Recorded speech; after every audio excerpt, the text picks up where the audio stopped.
Good morning दोस्तों। सबसे पहले जितने भी लोग देख रहे हैं सारे लोगों को बहुत बहुत स्वागत है टाइम्स ऑफ भारत पे। मैं हूं आपका दोस्त विकी गोयल। आप देख रहे हैं टाइम्स ऑफ भारत। महिलाओं के लिए जो महिला आवेदन कर चुकी हैं या फिर जो महिला अब आवेदन करेंगी, यानी कि मैं बात कर रहा हूं बिहार प्रारंभिक शिक्षक की तरफ जो बहाली है वो, या फिर बिहार माध्यमिक शिक्षक बहाली, या फिर बिहार उच्च माध्यमिक शिक्षक बहाली। मैं कह सकता हूं कि बिहार में 1 से लेकर के और 12 क्लास तक की जो शिक्षकों की बहाली स्टार्ट है उसके बारे में मैं बात कर रहा हूं। देखिए, एक चीज मैं फिर से बताना चाहूंगा कि जाति आवासीय और आय को लेकर अभी तक कंफ्यूजन है। बहुत सारे महिलाएं कह रही है कि सर मेरा जाति आवासीय जो आय में आवेदन जो कर रहा हूं वो रिजेक्ट हो जा रहा है। मैं क्या करूं कि रिजेक्ट ना हो, एक्सेप्ट हो जाए और मैं आवेदन कर पाऊं। बहुत सारी ऐसी महिला है जो आवेदन तो कर दी है, शिक्षक बहाली का भी आवेदन कर दी है, लेकिन अब बीपीएससी चेयरमैन की तरफ से एक इंस्ट्रक्शन आया था 2-3 दिन पहले, आप लोग को याद होगा, जिसमें कहा गया कि कैसे कैसे क्या कुछ बनवाना होगा, कहां से बनेगा, मायके यहां से बनेगा या फिर ससुराल वालों के यहां से बनेगा जाति आवासीय और आय, ऐसा एक प्रश्न है। तो भैया मायके यहां से बनेगा जाति आवासीय आय, ये तो आप लोग जानते ही हैं, लेकिन बन नहीं रहा है। सबसे बड़ी बात कि आप आवेदन करते हैं ऑनलाइन और आपको रिजेक्ट कर दिया जाता है, आपको रिजेक्ट कर दिया जाता है, आपको एक्सेप्ट नहीं किया जाता है। तो कैसे क्या कुछ होगा उसके बारे में चलिए भैया, मैं जो बिहार का गजट है जो वो प्रकाशित जो किया गया है उसके बारे में मैं आप लोग को समझाने का प्रयास कर रहा हूँ। देर कल रात किसी किसी न्यूज चैनल पे आपको देखने को मिला होगा वो गजट का जो पीडीएफ था, वो पीडीएफ के बारे में। तो आज मैं इस पीडीएफ में जो जो वीडियो है 2-3 मिनट का, मैं स्क्रीन रिकॉर्डिंग के द्वारा वो पीडीएफ के मैं रिकॉर्ड किया हूं और आपको समझाने का प्रयास किया हूं कि क्या कुछ है, कैसे क्या कुछ होगा। तो चलिए भैया पीडीएफ पे मैं लेकर चलूं और पीडीएफ पे समझाने का प्रयास करूं। वहां से आपको पीडीएफ भी मिल जाएगी, कैसे आपको पीडीएफ डाउनलोड करना है वो भी मैं बतलाने का प्रयास करूंगा, वो भी आप अवश्य देख लीजिएगा और खुद से भी आप एक बार पढ़ लीजिएगा। 11 पेज का, यानी कि 11 पेज का, 11 पेज का, 11 पेज का भैया वो पीडीएफ है।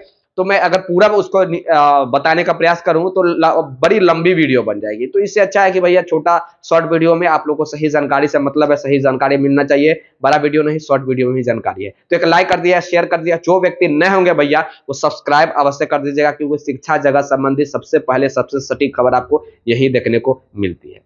चलिए भैया मैं आपको स्क्रीन रिकॉर्डिंग पे लेकर चलता हूँ और दिखलाने का प्रयास करता हूँ। बीपीएससी 1 to 5 के लिए गाइड की बुक है। इससे आपको जो भी थ्योरी पोर्शन है आप उसको आप आकलन कर सकते हैं, अपने आप को दुरुस्त कर सकते हैं। ये 1 to 5 के लिए प्रैक्टिस वर्क होगी। जो भी 120 क्वेश्चन का जो चेंज हुआ है पैटर्न, नए पैटर्न के हिसाब से ऑलरेडी बहुत लोग इसको देखते हैं। और प्लस ये है आपकी भाषा की बुक। तो जो भी सीटेट अपेयरिंग वाले बच्चे हैं उनके लिए महत्वपूर्ण सूचना ये है कि इस तीनों बुक को आप ज़रूर अध्ययन कीजिए। इससे आप अपनी एक सीट जरूर पक्का कर सकते हैं आने वाले बीपीएससी शिक्षक, खासकर क्लास 1 to 5 के लिए। ये खबर विशेषकर महिलाओं के लिए है, जिसमें दिखाया गया है कि जो आर्थिक आरक्षण हो या जाति आवासीय आय और तमाम प्रकार की जो भी डॉक्यूमेंटें हैं वो कहाँ से बनेगी और किस प्रकार बनेंगी, उसके बारे में ये अधिसूचना है बिहार सरकार सामान्य प्रशासन विभाग का, जिसमें तमाम वैसी महिलाएं जिनका जो आवेदन कर चुकी होंगी या फिर जो आवेदन करना चाह रही हैं उनके लिए ये विशेष होगा। तो वीडियो को अंत तक अवश्य देखिएगा। ये पीडीएफ कैसे आपको उपलब्ध करानी है इसके बारे में भी हम जानकारी आपको अवश्य देंगे यही वीडियो में। सबसे पहले आपके समक्ष दिख रहा है बिहार सरकार सामान्य प्रशासन विभाग का ये लेटर, जिसमें रजनीश कुमार सरकार के उप सचिव हैं, उनके द्वारा ये निर्गत किया गया है। अगर मैं इस पीडीएफ की बातें करूं तो ये पीडीएफ के बारे में मैं बताना चाहूँगा तो भैया काफ़ी लंबा हो जाएगा। मुख्य बिंदु के ऊपर केवल हम बात करेंगे, जिसमें कहा गया है कि आर्थिक देख सकते हैं जिस यहाँ पे कहा गया है कि आर्थिक रूप से कमज़ोर वर्ग के अधीन आरक्षण के प्रदान किस प्रकार किया जाएगा, यानी कि जिनका आर्थिक रूप से कमज़ोर है उनको आरक्षण किस प्रकार दिया जाएगा उसके बारे में जिक्र किया गया है। ये सबसे महत्वपूर्ण पहलू है, जिसमें प्रथम पॉइंट यहाँ से आपको स्टार्ट होता है। और अगर मैं बात करूँ आप तमाम महिलाओं के लिए सबसे बड़ा प्रश्न उठ रहा है कि निर्गत जो है वो नहीं किया जा रहा है। जैसे कि आप आवेदन करते हैं आपको रिजेक्ट कर दिया जाता है, तो उससे कैसे आप समाधान पाए और कैसे आप देख सकते हैं बिहार सरकार असाधारण अंक बिहार सरकार द्वारा प्रकाशित ये गजट है और बिहार सरकार के ही गजट है, तो बिहार सरकार के गजट को कोई ठुकरा नहीं सकता। यहाँ पे आप देखेंगे कि प्रमाण पत्र कैसे निर्गत किया जाना है उसके बारे में जिक्र किया गया है, जो आप लोगों को हम बताने का यहाँ पे प्रयास कर रहे हैं। 1 मिनट वीडियो को पॉज करके आप खुद भी पढ़ सकते हैं, जिसमें कहा गया है कि आपको अगर आर्थिक रूप से कमज़ोर वर्ग से आप बिलोंग करते हैं, परिस्थितियाँ आधारित नहीं करने का प्रमाण पत्र संबंधित जिला अधिकारी, अनुमंडल अधिकारी, अंचला अधिकारी, संलग्न अनुसूची 1। देखिए इसका कहने का मतलब होगा प्रपत्र 1 में निर्गत किया जाएगा। संबंधित पदाधिकारी द्वारा ऐसा प्रमाण पत्र निर्गत करने के पूर्व प्रत्येक अभ्यर्थी से एक शपथ पत्र लिया जाएगा।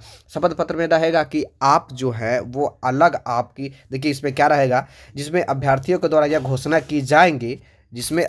द्वारा यह घोषणा की जाएंगी कि परिवार के पास संबंधित अंचल के सिवाय अथवा इसके अतिरिक्त अन्यत्र कोई परिस्थिति नहीं है, अथवा कई स्थानों पर स्थिति परिस्थितियों को जोड़ने का पश्चात भी वे आर्थिक रूप से कमजोर वर्ग में दायरे में आते हैं। कहने का मतलब है कि आप जहां से डोमिसाइल बनवाएंगे उसमें आप घोषणा पत्र दे रहे हैं भैया कि यहाँ से के अलावा मेरा जो है वो कहीं और नहीं है। नहीं तो बहुत लोग ऐसे होते हैं कि पड़ोसी राज्य से भी बनवा लेते हैं, या फिर 2 जिला में, एक जिला में नैहर है, एक जिला में ससुराल है, तो वो दोनों जिला से बनवा लेते हैं। यानी कि जहाँ पे उनकी मायके होती है वहाँ से भी बनवा लेते हैं, जहाँ पे ससुराल होता है वहाँ से भी बनवा लेते हैं।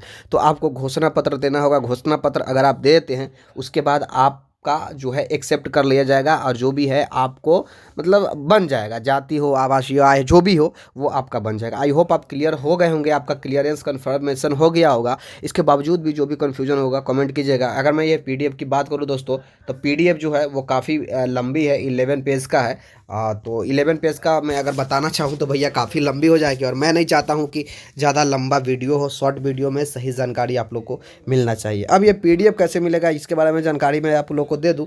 सबसे पहले तो एक लाइक कर देना है, शेयर कर देना, सब्सक्राइब अभी तक नहीं किया तो कर देना भैया। और उसके बाद डिस्क्रिप्शन में जो लिंक मिलेगा वो लिंक पे क्लिक कर लीजिएगा, आप व्हाट्सएप पे जुड़ जाइएगा। व्हाट्सएप पे आपको ये पीडीएफ पिनअप किया हुआ मिल जाएगा। तो आप लोग शायद समझ गए होंगे किस प्रकार से मिलेगा। तब तक ले जय हिंद, जय Bharat, have a nice day.